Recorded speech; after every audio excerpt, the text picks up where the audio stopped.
बांग्लादेश में शेख हसीना के इस्तीफे और देश छोड़ने के बाद भी स्थिति गंभीर बनी हुई है।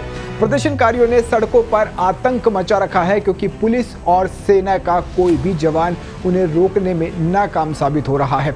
सरकारी दफ्तरों में लूटपाट, तोड़फोड़ और आगजनी की घटनाएं सामने आ रही है। शेख हसीना भारत में शरण ली हुई है, इसलिए हिंदुओं को बांग्लादेश में निशाना बनाया जा रहा है। शेख हसीना की पार्टी आवामी लीग के नेताओं को भी गिरफ्तार किया जा रहा है। सबसे ज्यादा ढाका में स्थिति खराब है। इन हालातों में फंसे वहां भारतीयों को काफी परेशानी का सामना करना पड़ रहा है। बांग्लादेश में आए राजनीतिक भूचाल का असर पार्लियामेंट तक ही नहीं रहा है, ये आग आम घरों को भी झुलसा रही है। हिंदू माइनॉरिटी सॉफ्ट टारगेट पर है तो उनके घर और दुकान जलाए जा रहे हैं, मंदिर तोड़े जा रहे हैं। एक रिपोर्ट के मुताबिक 27 जिलों में हिंदुओं के घरों और दुकानों को निशाना बनाया गया है। कीमती सामानों को लूटा जा रहा है। इसी बीच कल विदेश मंत्री एस जयशंकर ने संसद में चेतावनी दी थी, लेकिन उसका भी अभी तक कोई भी असर देखने को नहीं मिल रहा है। एस जयशंकर ने कहा था कि बांग्लादेश हमारे बहुत करीब है। जनवरी में वहाँ टेंशन थी, हिंसा जून जुलाई में हुई, हमें वहाँ राजनीतिक पार्टियों के टच में भी थे। सुप्रीम कोर्ट के आदेश के बाद बांग्लादेश में हालात बदले और हालात ऐसे बदले कि हसीना को इस्तीफा देना पड़ा। सबसे ज़्यादा वहाँ अल्पसंख्यकों पर हमले चिंता का विषय है। ये संसद में विदेश मंत्री ने कहा था।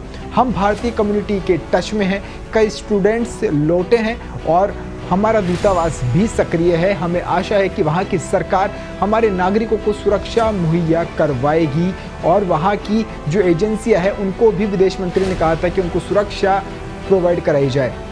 लोकसभा और राज्यसभा में बांग्लादेश में चल रहे संघर्ष को लेकर विदेश मंत्री एस जयशंकर ने कहा कि बांग्लादेश की सेना प्रमुख जनरल वकार उज जमान ने 5 अगस्त को राष्ट्र को संबोधित किया। उन्होंने हालातों को संभालने और अंतरिम सरकार के गठन की बात की। भारत अपने राजनयिक मिशनों के माध्यम से बांग्लादेश में भारतीय समुदाय के साथ में भी है।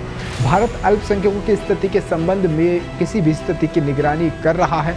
उन्होंने बताया कि एक अनुमान के मुताबिक पड़ोसी देश बांग्लादेश में 19,000 भारतीय नागरिक हैं, जिनमें से करीब 9,000 छात्र हैं। हालांकि ज़्यादातर छात्र जुलाई के महीने में ही भारत लौट आए थे। उन्होंने ये भी जानकारी दी कि भारत ढाका की सेना के भी संपर्क में है। स्वाभाविक रूप से हम कानून और व्यवस्था बहाल होने तक अल्पसंख्यक हिंदुओं को लेकर चिंतित रहेंगे, ये विदेश मंत्री ने कहा था। इसके अलावा भारत में पीएम मोदी से लेकर गृह मंत्री अमित शाह, एनएसए अजीत डोभाल सब मीटिंग कर रहे हैं। सब यही देख रहे हैं कि पड़ोसी देश बांग्लादेश में क्या कुछ स्थिति और किस तरह से वहाँ हालात बिगड़ रहे हैं, क्योंकि जो वीडियो फुटेज फोटोज आ रहे हैं, हिंदुओं पर हमले हो रहे हैं, उनको टारगेट किया जा रहा है, उसको कैसे रोका जाए, ये पूरी दुनिया में चिंता का विषय है।